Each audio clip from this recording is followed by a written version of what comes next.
Welcome to Learning to Stop Eating When Full. The key principle today, of course, is that stopping eating when you've had enough food will stop you from overeating and stop you from gaining weight and can help you lose weight. Learning to stop eating when full or just before you're full can be very empowering. It helps you feel in control, feel relaxed around food, and will help you lose weight without feeling like you're missing out. Having listened to your body, you will have noticed a sensation of fullness starting to happen and increasing with every mouthful. The core advice in Module 5 is to slow your eating even further and listen carefully. And then, when you feel full, stop eating. If we all stopped eating when we were actually full before, there'd be no overeating. And as a result, more people would feel happy with their bodies and overall health. We're all different, so we have a unique mix of reasons for not only eating what we need, but eating long after we feel full. Plus, most of us, of course, have been eating more than we need for years. Let's take a deeper look at some of these issues so that you can consider what part, if any, they play in your eating habit. Leaving food may be difficult for a lot of people. Perhaps you've been taught to clean your plate, or perhaps you've been told it's bad to waste food because there are people elsewhere in the world who are starving. Well, it's time to challenge those thoughts. Your overeating isn't going to save waste, nor is it going to help someone who's starving somewhere else in the world. Stopping eating when full sounds easier than it is. Indeed, many people struggle with this. It's hard because we're distracted, so we can't listen to our bodies. We don't listen to our bodies and recognize signals of fullness. We eat too quickly to listen to those signals. We ignore the signals of fullness and eat for other emotional reasons. We're used to eating everything on our plate. We feel like we want to get value from meals, so we eat it all up. We feel other people may even steal our food, so we want to eat it ourselves before others do. We feel it's socially preferable to eat everything on the plate. We're all different, so we have a unique mix of reasons for not only eating what we need, but eating long after we're full. Plus, of course, most of us have been doing this for years.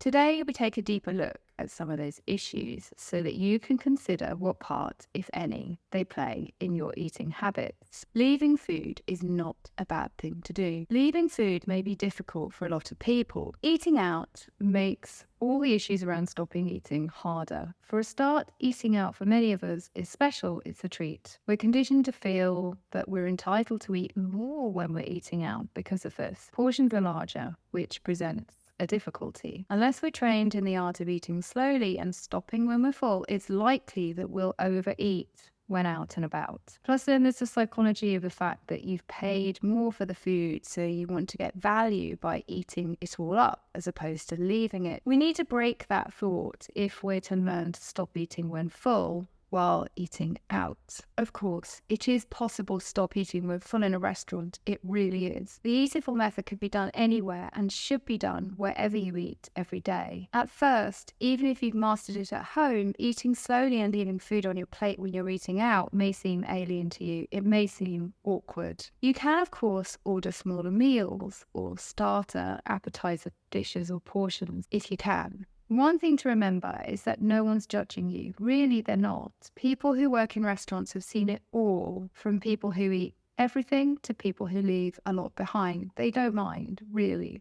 Eating with friends makes it harder to stop eating when you're full. Your new way of eating will be very different from before, and you may feel self-conscious eating in this new, slower way, especially around friends. It's important to remember that while this is a big change and a big deal to you, other people might not even notice. After all, you're simply eating slowly and enjoying your meal. If anyone does comment on what you've left behind or how long it takes you to eat, simply change the subject, take the focus away from you. Or, of course, you can explain the Eatiful method and how it's helping you to enjoy food more and feel great. Apart from all of the above, there are some other reasons why it's hard to stop eating. Learning anything new takes time. Starting anything new takes courage. The habits we've built over decades are hard to stop in their tracks, and it can feel scary. Let's look at the fear issue for a minute.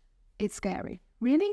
Is it scary to simply stop eating and not finish everything on the plate? Well, for many people, yes, it is. What if you feel hungry again in a few minutes' time? What if you regret leaving food? What if you really want to eat it so you'll get that super full feeling that you're used to? All of these are thoughts that the Eatiful team has experienced. All of these fears can be overcome. Eatiful is designed to help you change your behaviours one step at a time. Anything new can induce feelings of trepidation. Learning to be mindful around food is worth it. At Eatiful, we talk about seeing things as a process rather than seeing things as an event. For example, we want to support you to stop eating when you're full, but this is unlikely to happen on one day at one meal time and never be an issue for you ever again. Stopping when full is a process. You can start on day one and keep practicing, keep refining. You may find it takes weeks or months to really get comfortable with this, but noticing how you feel and practicing regularly will keep you on the journey. Don't worry if you find it hard or even impossible in day one or in week one, or even if you're struggling to fully do it in month one. Practicing this every day will help you to get better and better at it. Now let's bust those fears. Firstly, it's important to understand that fear is natural. It's okay. Let's take a look at the fear that you'll simply want to eat more once you've stopped. That's understandable. The good news is